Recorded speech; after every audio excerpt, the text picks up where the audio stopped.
플랫폼에 대한 것을 강연해달라 그래서 이것저것 좀 생각했는데 마지막에 팜플렛 온 거 보니까 모바일 소프트웨어 플랫폼 뭐 기회와 위기 있더라고요. 그래서 이거 뭐를 해야 되나 상당히 고민을 많이 했어요. 그래서 제목이라도 좀 근사해서 낚시라도 좀 해보자. 그래서 우리는 뭘 준비해야 되냐 이렇게 좀 잡아봤고요.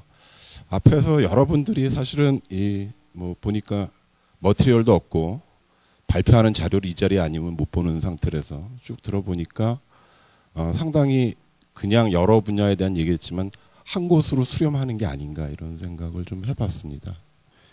제가 실제로 2010년서부터 저기 앞부분에서도 뭐 그 에코노베이션 센터라든지 교육에 대한 것들도 좀 맡아서 했었고요, KT에서. 제가 여기 이제 와서 보니까 학생들하고 뭐 교수님들 오신다 그래서 쭉 한 3년 이쪽 분야에서 일을 하면서 실패하고 생각했던 거 가지고 좀 정리를 해봤습니다. 모바일 플랫폼의 그 대표 선수들이 많나요? 여기서 보면 지금 저희가 뭐 쭉 얘기 나왔던 그 안드로이드하고 iOS하고 볼 수 있을 것 같고요. 앞부분에 다 설명이 됐기 때문에 그렇지 않은 것만 잠깐 말씀드릴게요. 위피에 대해서 아마 교수님들은 잘 아실 것 같고요. 지금 뭐 잘 모르시는 분도 있지만 이게 2001년도에 그 국가에서 한 사업 프로젝트였어요. 그러니까 지금 화두로 되고 있고 대개 지금 논의되는 것들이 뭐 벤처, 창업, 소프트웨어 개발 실제 나가서 많이 여태까지 해왔고 그러면서 이제 가장 걸림돌이 됐던 것 중에 하나가 플랫폼이 굉장히 다양하기 때문에 개발자 입장에서는 굉장히 어려움이 많았죠. 그래서 그걸 통합해보자라고 국가에서 한 게 위피입니다. 그래서 위피 이전에는 사실 국내 2통 3사의 플랫폼이 5가지가 있었어요. 그러니까 예전에 지금 KT가 합병이 됐지만 KTF 같은 경우도 블루라는 거하고 맵이라는 걸 썼고요. LG 같은 경우에 왑이라는 것들을 썼죠. 그러니까 개발자 입장에서는 3사에 있는 모든 사람들한테 서비스를 공급해야 되는데 플랫폼이 다르다 보니까 굉장히 어려운 점들이 있었어요. 그래서 위피라는 거를 통해서 해보자라고 국가에서 했는데 이게 2001년도에서 2003년에 런칭하고 2005년도에 강제로 했죠. 꼭 써야 된다. 한국에 들어오는 거는 이거야 된다. 그래서 외국의 그 컨텐츠라든지 여러 가지가 위피 때문에 사실 못 들어오는 게 있었고요. 그러다 보니까 이 위피 플랫폼은 좀 게으른 플랫폼이 됐습니다. 물론 국내에서 개발하고 하는 업체나 개발자 입장에서는 좋은 점이 있었지만 결국 이게 오래 가다 보니까 이 우리나라 자체가 작다 보니까 그 시장이 물론 이게 이제 2009년 4월 달에 폐지가 됐습니다. 그러면서 뭐 해외 것도 들어오고 사실 아까도 잠깐 얘기했지만 2007년도에 iOS 나오면서부터 사실 스마트폰에 대한 게 외국은 했지만 우리나라 2009년에 이제 아이폰 도입하면서 쭉 바뀌어 왔고요. 아까도 설명한 신비안에 대한 것들은 다 아실 것 같고 그다음에 이쪽에 쭉 있는 뭐 타이즈나 이런 것들은 잘 아시겠지만 웹 플랫폼입니다. 앞으로 갈 거고 대표 선수가 될지 안 될지는 좀 더 지켜봐야 될 것 같습니다. 그 플랫폼에 대한 것들을 한번 쭉 찾아봤어요. 찾아봤더니 제일 아래에 있는 팜OS 같은 경우는 예전에 뭐 보신 분도 있고 그렇겠지만 PDA 쪽에 OS로 3컴에서 많이 썼던 것들이고요. 그다음에 쭉 얘기한 것들 뭐 윈도우 모바일 iOS 그다음에 앞부분에 있었던 웹 플랫폼은 웹OS 있고요. 뭐 쭉 나왔던 리모업 삼성에 했던 바다 그리고 제일 위에 있는 중국의 바이두에서 검색 업체가 만들어요. 보게 되면 각각의 그 회사들이 각각의 플랫폼을 만드느라고 무지하게 고생을 많이 했습니다. 왜 그럴까요? 앞부분에 이 대표님이 얘기를 하셔서 충분히 이해했을 것 같지만 이게 그만큼 플랫폼을 장악하는 사업자가 시장을 지배할 수 있다. 이렇게 되기 때문에 모든 사업자들이 여러 군데서 나온 사업자들이 다 플랫폼에 대한 것들을 한 번씩은 다 건드렸습니다. 그러고 나서 이제 뭐 얘기한 것 같이 이전에 피처폰 이후에 iOS가 나오기 전까지는 신비안이나 블랙베리가 거의 전 시장을 장악하고 있었다라고 생각했는데 이제는 뭐 다 보시다시피 2006년까지 갈 것도 없이 이미 다 망했죠. 팔리고.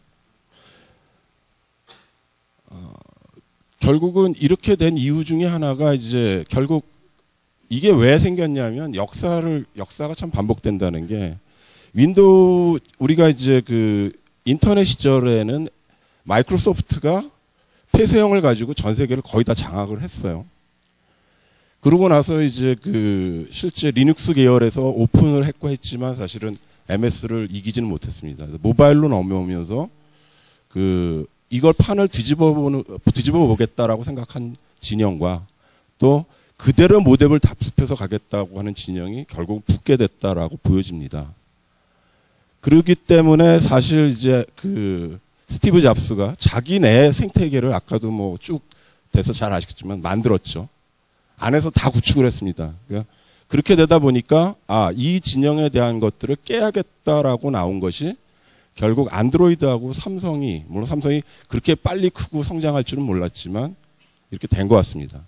그 중에서도 미국 쪽에 있는 생태계에 대한 것들을 보게 되면 국내 벤처나 국내하고는 참 다른 것 같아요. 저희가 이제 그것들을 만들어 가야 된다고 생각하는데 그 구글 안드로이드죠. 안드로이드는 아까도 얘기했듯이 조그만한 그 협회 이런 쪽에서 시작을 했지만 결국 그 OS를 채택을 했고 그 OS에 깔아서 간 것이 삼성이나 뭐 다른 데들이 갔기 때문에 급격하게 뭐 1년에 2억 개씩 파니까 시장을 바꿔갔고요.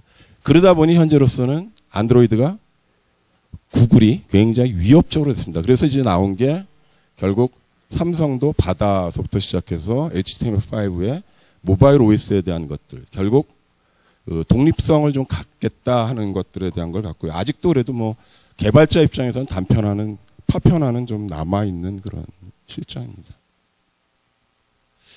뭐 타이젠에 대한 것들은 아까도 얘기했지만 이쪽에 우분투나 타이젠이나 뭐 파이어폭스나 이런 것들을 보게 되면 일단은 뭐 표명한 것들이 스마트 기기 전체를 커버하겠다. 그리고 일단 HTML5로 되어 있기 때문에 개발자나 이런 쪽에 굉장히 유리한 것들을 가져가겠다. 우분투 뭐 우리는 실제 들어오지 않아서 크게 피부로 못 느끼지만 상당히 파괴력이 있을 수 있겠다라고 생각을 했고요. 타이젠 같은 경우에는 뭐 아시다시피 삼성이 바다를 접었다라기보단 안에 흡수해서 가져가고 있는 거죠. 결국 구글이 갖고 있는 파괴력에 대한 것들에 대해서 의존성에 대한 것들을 탈피해 보겠다고요.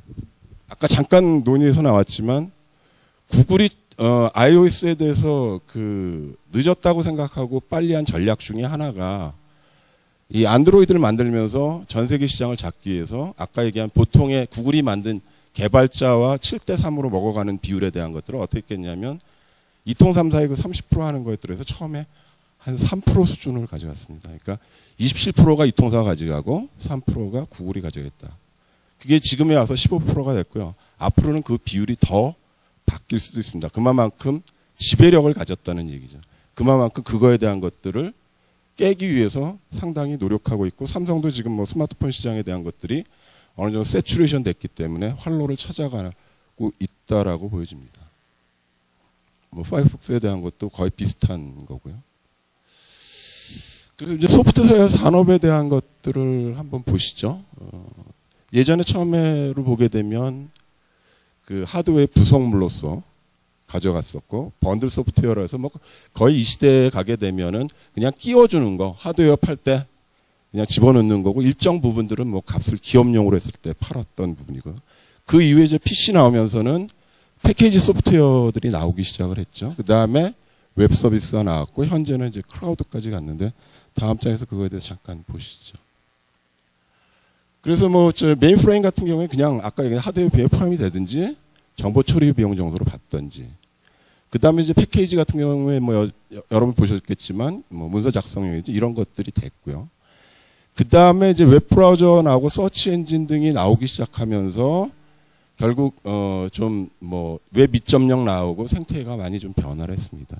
그 다음에 조금 전에도 말씀드렸지만 야 하드웨어도 빌려 쓰자 그래서 클라우드 컴퓨팅이 나왔고 뭐 라스, 파스 뭐 이렇게 이제 쭉 여러 가지로 잘라서 팔게 되는 것들이 나왔는데 이게 이런 것들을 하면서 소프트웨어 산업에 대한 것들은 결국은 여태까지에 대한 지배력들이 하드웨어에서 소프트웨어로 넘어왔고 소프트웨어에 대한 것들의 가치를 예전에는 기업에서 만들어 달라 그러든지 매스로 판다 하더라도 상당히 제약사항이 많았는데 그것이 웹 경제로 가면서부터는 그 산업군 플랫폼 산업으로 바뀌었다는 거죠. 그리고 또 이 하나에서 그 플랫폼 사업군 위에 올라가는 응용 소프트웨어 여러분들이 그냥 많이 요즘에 화제되고 하는 것 중에 하나가 게임이라고 봅니다. 게임은 사실 돈이 잘 되기 때문에 대부분의 벤처도 그렇고 업체들이 게임 쪽으로 가서 돈을 버는 쪽에 대한 것들을 많이 했고 그 외에도 뭐 많은 부분 있기는 합니다. 클라우드에 대한 건 뭐 너무나 잘 아시겠지만 이 클라우드를 제가 왜 이렇게 세분해서 나눠놨냐 하면 뭐 여러 가지 기존에 대한 것들이 그렇죠. 아마존 같은 경우에는 이제 라스의 대표적인 사업자고요. 뭐 기가당으로 월간 사용료를 받고 있고 파스에 대한 거는 세일스포스닷컴이나 구글 같은 것들이 대표적인 사업자로서 전체를 빌려주는데 그 아까 앞부분에서도 보면 아마존도 플랫폼을 갖고 있어요. 아마존은 참 지금 뭐 국내에 들어온다 그래서 그런데 아마존이 한 거는 결국 그 킨들이죠. 킨들 1이 나왔을 때 여러분들은 그냥 이북이라고 생각했겠지만 킨들 파이어 2가 나오고 나서는 저희들 판단으로는 그게 이북이 아니고 그 결제 단말이라고 생각이 들더라고요. 한 20만 원짜리 만들어서 쫙 다 뿌린 거죠. 들어가면 모든 걸 다 살 수 있습니다. 그래서 유통을 잡은 거고요. 결국 플랫폼을 잡는데 기본적인 것이 다음번에도 나오겠지만 가장 그 클라우드 쪽에서 보게 되면 여러 가지 있지만 클라우드에서도 결국 플랫폼 쪽을 가진 자가 전체적으로 사람들을 끌고 가고 사업을 가져갈 수 있지 않겠냐라고 보여줘서 클라우드 내에서도 파스가 제일 유력할 수 있지 않겠냐는 것들을 좀 조심스럽게 생각을 해봅니다. 그 앞부분에 쭉 나왔기 때문에 뭐 진짜 간략하게 얘기했고요. 이거 그 NHN 넥스트에 올라왔던 건데 그 보면은 일반 사용자 중심의 소프트웨어 중심으로 변화할 거다. 소프트웨어 산업은. 한 6만 5천 명 정도 봤으니까 아마 보신 분도 있을 텐데 잘 만들어져서 잠깐 보도록 하겠습니다.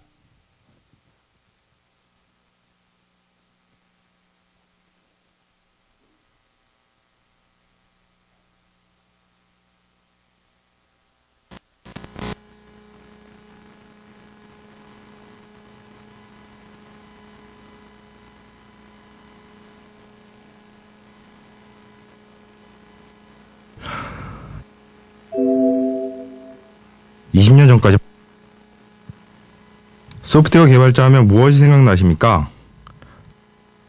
책상에 앉아서 똑똑한 머리를 써서 컴퓨터라는 걸로 세상의 모든 문제를 척척 해결하는 멋있는 사람들? 20년 전까지만 해도 그랬던 것 같습니다. 하지만 현재 소프트웨어 개발은 야근, 박봉, 그리고 40대 통닭집 등을 연상시키는 대표적인 3D 업종이 되어버렸습니다. 이상한 것은 미국에서는 소프트웨어 엔지니어가 몇 년째 최고의 선호 직종으로 뽑히고 있다는 것입니다. 이러한 상황을 정확히 이해하기 위해서 한국의 소프트웨어 산업 구조를 먼저 이해해야 합니다. 여러분은 소프트웨어 하면 뭐가 먼저 떠오르나요? 쉽게 떠올릴 수 있는 것이 주로 문서로 이루어진 업무를 전산화하는 소프트웨어들이 아닐까 싶습니다.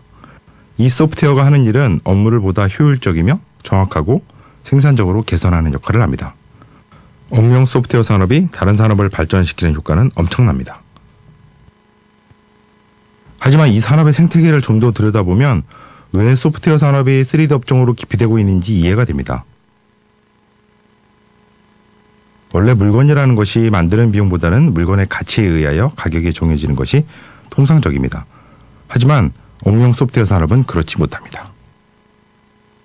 항상 단일 고객의 필요에 맞추는 방식이라 마치 건물 짓는 것과 같이 소프트웨어를 만드는 데 소요되는 비용으로 가격이 산정됩니다. 그러니 제대로 만들어서 소프트웨어의 가치를 높이는 것보다 적은 인력과 시간으로 만드는 방법을 찾는 것이 수익성에 가장 중요한 역할을 하는 구조가 됩니다. 결국 개발 비용을 줄이기 위해 야근과 주말 근무 많아지고 급여도 상대적으로 적고 조금이라도 비용이 적은 하청업자에게 다시 발주하고 비용이 높은 고경력자를 꺼려하는 현상이 발생하게 되는 겁니다. 그런데 스마트폰이 나오면서 소프트웨어 산업에 엄청나게 큰 변화가 일어나기 시작했습니다. 스마트폰을 통해 컴퓨터가 항상 일반 사용자들의 손에 붙어있게 된 것이죠. 이것은 소프트웨어가 업무 전산화라는 굴레를 벗어던지고 일상생활에서의 가치 창출이라는 어마어마한 기회를 갖게 되었다는 것을 뜻합니다. 문제는 이러한 엄청난 시장 기회가 왔는데 전통적인 국내 소프트웨어 산업 구조 때문에 아직도 우수한 인재들이 변화된 소프트웨어 산업조차 기피하고 있다는 겁니다. 이건 정말 큰 문제입니다. 일반 사용자용 소프트웨어를 좀 더 알아봅시다. 대표적인 것 중 하나가 검색 포털입니다. 대표적으로 구글, 네이버, 다음이 있습니다. 참고로 네이버에는 하루에 2천만 명이 접속하고 1억 개의 질의가 처리됩니다. 업무용에서는 수만 명 정도가 쓰면 대형 시스템이라고 합니다.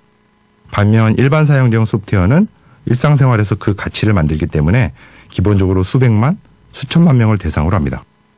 다른 예로 클라우드 앱을 들 수 있습니다. 각 개인이 평생 동안 생산하고 소비하는 디지털 콘텐츠를 모아주고 언제든 필요할 때 소비할 수 있도록 해주는 서비스입니다. 콘텐츠의 종류에 특화된 것들도 많습니다. 음악, 영화, 도서, 문서, 심지어 유전자 정보, 운전 습관 등 매우 빠르게 확대되고 있습니다. 장담하는데 10년 이내에 우리가 상상조차 하지 못하는 콘텐츠가 클라우드에 쌓이게 될 것입니다. 이렇게 모인 정보는 필요에 따라 분석되고 이를 통해 개인의 생활에 완전히 새로운 가치를 더하게 될 것입니다. SNS도 많이 쓰고 있습니다. 페이스북 사용자가 10억 명을 넘어섰습니다. 한국에는 카카오톡이 있죠. 현재 5천만 명이 넘게 쓰고 있고 하루에 30억 건의 메시지를 주고받는다고 합니다. 그런데 카카오톡 만드는데 얼마나 돈이 들었을까요? 4명이서 2달 개발해서 만들었다고 합니다. 앞서 이야기한 업무용 소프트웨어 산업으로 보면 대략 5천만 원 정도의 가치를 갖는 소프트웨어인 거죠. 하지만 지금 카카오의 실제 가치는 5천억이 넘는 것으로 평가되고 있습니다. 이처럼 일반 사용자용 소프트웨어의 가치는 개발에 들어간 비용과는 전혀 관계가 없습니다. 소프트웨어가 창출하는 가치로 가격이 산정되며 개발자의 가치도 그렇게 산정됩니다. 그래서 만들어내는 가치에 따라 개발자의 가치도 무한히 커질 수 있습니다. 온라인 게임도 일반 사용자용 소프트웨어의 대표적인 예인. 찾아보시면은 다 일반 소프트웨어에 대한 걸 찾아보면 다 보실 수 있을 거고요. 여기 조금 된 거라서 뒤에는 이제 숫자가 나오는데 다 동감하시죠? 신가요? 근데 팩트는 맞는데 간과하고 넘어가는 것들이 좀 있습니다. 아까 김범수 의장이 한 카카오톡 4명이서 개발한 거 초기에는 맞는데 그 이후로 어마어마하게 돈이 많이 들어갔고요. 개발자가 어마어마하게 많이 붙었습니다.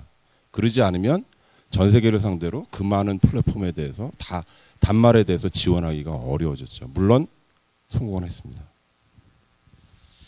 그래서 지금 대부분의 제가 뭐 에코노베이션이나 다른 쪽에 할 때 보면 포커스가 일반용 소프트웨어 쪽으로 가 있어요. 그래서 많이 했죠. 지원도 많이 했고 우리나라가 아이폰에 대한 거를 늦게 2009년대에 도입했기 때문에 아이폰 개발자가 없었어요. 그래서 그쪽에 개발할 수 있는 사람들을 많이 양성해야 된다고 해서 사실 교육도 많이 하고 했고요. 그때 당시에는 어땠냐면 개발자들이 다 아이폰만 개발하려고 했어요. 안드로이드 개발 다 꺼냈습니다. 왜? 국내 안드로이드 시장이 커지지 않았으니까. 시장의 크기를 물론 기다렸겠죠. 그러고서는 눈에 보이는 것들에 대한 것들을 막 했는데 혹시 서울버스는 다 아시죠? 유주환 군 데리고 제가 애플 경진대회 같이 갔었는데 그때가 고3 때였어요. 지금 연대 들어가서 아마 졸업할 때가 거의 다 된 것 같은데 개인적으로 굉장히 성공했습니다. 프로그래밍하고. 그 이후에 2인자는 없더라고요. 누군지 얘기해도 잘 모르실 거예요. 여러 가지 면으로 물론 그러면서 그때 갔을 때 그러더라고요. 서울버스를 처음 만들었을 때 한 1년 지나고 나니까 정말 허접하게 만들었다. 여러 가지 경험하고 나니 서울버스 2를 만들 땐 조금 더 잘 만들어 보겠다라는 얘기를 했고요. 이 안에 대한 것들이 사실은 그러다 보니 지금 현재 와서 지금 스마트폰의 개발자는 역시 3D로 전락해 가고 있는 것 같아요. 굉장히 많은 사람이 붙어서 개발했고 그 당시에 정부 쪽에서 추진했던 거는 중소기업청에서 1인 창조기업을 캐치프레이즈로 내걸었습니다. 같이 해봤더니 그건 답이 아니었어요. 꽝이죠. 왜? 혼자서 할 수 있는 게 너무 힘들다는 거죠. 적고.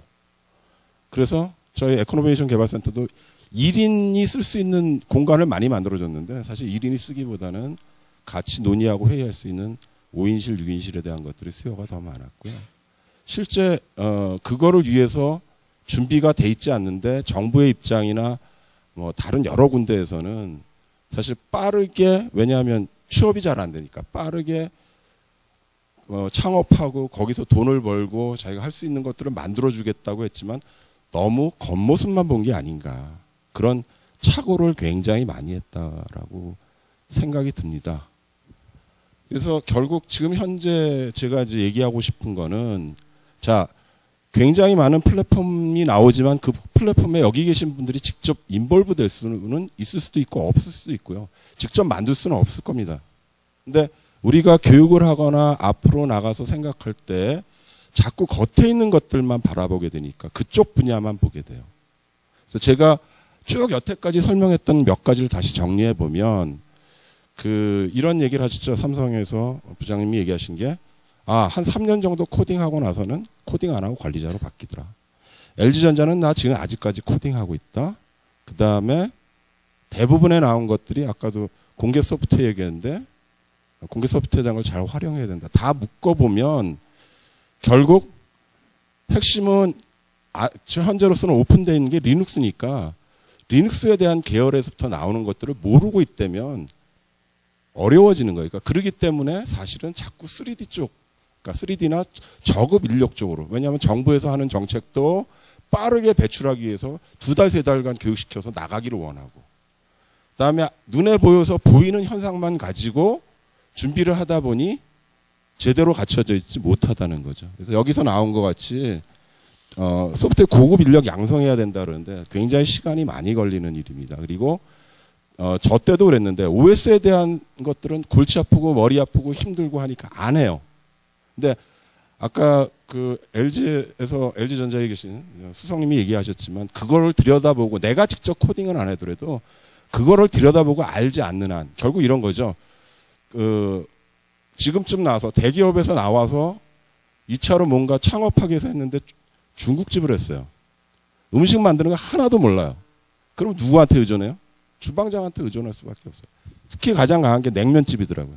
냉면집 비결이 굉장히 중요해요. 소스를 어떻게 만들고. 얘기 들어보니까 그러더라고요.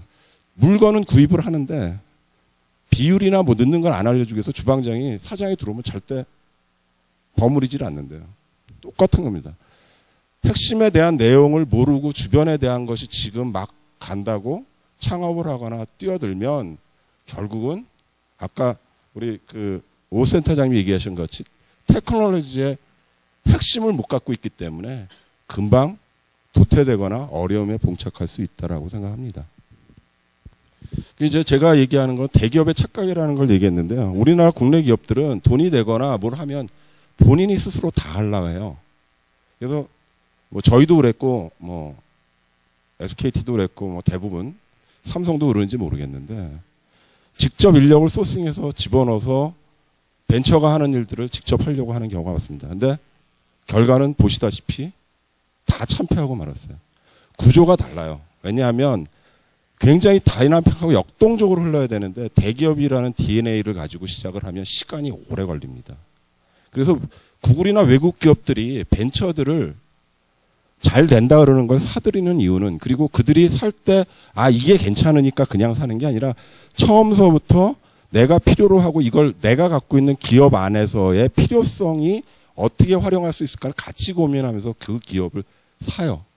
그래서 대표적으로 미국의 실리콘밸리가 선순환 고리를 가져갈 수 있는 그겁니다. 그래서 여기서 그럼 대기업의 착각이라 그러니까 여러분한테 이 얘기를 왜 드리냐 하면 여러분들도 이 중에 많은 분은 창업을 하실 거고 많은 분들은 기업에 들어갈 겁니다. 기업에 들어가서 갖고 있는 마인드 중에 하나는 시간이 좀 걸리고 얼마나 할지 모르지만 이런 선순환 고리에 대한 것들을 가져갈 수 있는 환경을 저 같은 사람도 해야 되겠지만 지금 앞으로 취업해서 나갈 사람도 가져야 되지 않겠냐라고 생각합니다. 그래서 국내의 대기업의 역할이라는 자체는 결국 창업하시는 분이던 대기업에서 갖고 있던 생태계를 선순환 고리로 가져가서 서로 윈윈할 수 있는 구조에 대한 것들을 늘 염두에 둬야 되고 그 핵심 안에는 여러분들이 소프트웨어를 하시니까 기본 골자가 되는 거에 대한 것들을 간과하고 안 보고 어렵거나 바로 돈이 안 될 것 같아서 안 하게 되면 실패할 확률이 되게 많다는 거죠. 저도 여기서 들으면서 그 오 센터장님이 얘기하신 거에 100% 동의합니다. 한국에 있는 기업이 소프트웨어 능력이 없다라는 거는 기본적으로 너무 눈에 보이는 것들만 쫓아가기 위해서 준비하고 노력했기 때문에 실제 글로벌 쪽에서 볼 때는 물론 한국인들이 똑똑하고 프로그램도 잘하지만 당장에 쓸 수 있거나 갖다 할 수 있는 게 없다는 겁니다. 그래서 그런 거에 대한 것들을 할 때 결국 교육을 하는 학교나 이런 쪽에서는 조금 더 뭐 여러 분야를 하기 때문에 어느 하나에 집중할 수는 없겠지만 그래도 커널에 속하는 것들에 대한 것들을 장기 플랜으로 가져가지 않으면 안 될 거라고 생각하고요. 그다음에 뒤에 있는 차별화 전략과 정책에 대한 부분들은 국가가 좀 해야 될 얘기고 기업과 같이 가야 되는 얘기인데 이거에 대한 것도 결국 잘 수립해야 된다. 그중에 맨 앞에 나왔던 위피 같은 거는 잘못된 거라는 거죠. 물론 정부가 한국에 대해서 잘 끌고 나가려고 하긴 했지만 정부 주도하에서 다 가져가는 건 현재 있는 상태에서는 굉장히 어렵다라고 생각합니다. 그런 면에서 현재 뭐 이런 세미나와 하시는 것들은 굉장히 건강하고 좋다고 생각하고요. 제가 바라는 것들은 여러분들이 하실 때 조금은 힘들고 어렵겠지만 플랫폼이 바뀌는 시장이 아까도 봤지만 계속 그렇게 많은 대기업들이 전쟁을 벌이면서 바꿔가려고 하는 것들이 어떻게 보면 현재 오픈되어 있는 지금의 상태는 리눅스 커널에서부터 시작하는 인바이러먼트고요. 현재 여러 가지 분야를 하겠지만 앞으로는 IoT 얘기하고 그러는데요. 그 사물 인터넷이나 IoT 쪽에 가면서도 역시 그 커널은 뭐 리눅스라든지 새로 나오는 거에 기반을 OS에 기반을 두면서 갈 거다. 그렇다면 창업을 하던 기업에 가던 핵심 축 언저리나 안에 들어갈 수 있지 않겠냐라고 생각합니다. 참고로 제가 텔레매틱스를 KT가 한 10여 년을 하다가 접었는데요. 텔레매틱스가 왜 안 되느냐? 자동차 회사가 갖고 있는 욕심과 통신이 갖고 있는 욕심이 결국 부딪혀서 안 되는 거예요. 왜냐하면 자동차 회사는 그 커널을 자기가 갖고 싶어 합니다. 그렇기 때문에 아까 얘기한 아마존 같은 경우도 안드로이드 즉 리눅스를 뽀개서 자기네 플랫폼을 만들었고요. 자동차 회사도 마찬가지로 텔레매틱스를 자기네가 갖고 오기 위해서 그걸 무엇이 됐든 뽀개서 자기네 걸로 가져오려고 할 가능성이 굉장히 커요. 그러면 여러분들이 어디에 나가 있건 그 안에서 메인으로 하려면 그 부분을 항상 하시던 모니터링 하시던 갖고 계시지 않으면 주변으로 변방으로 몰릴 가능성이 크다고 생각합니다. 제 발표는 여기까지 마치겠습니다.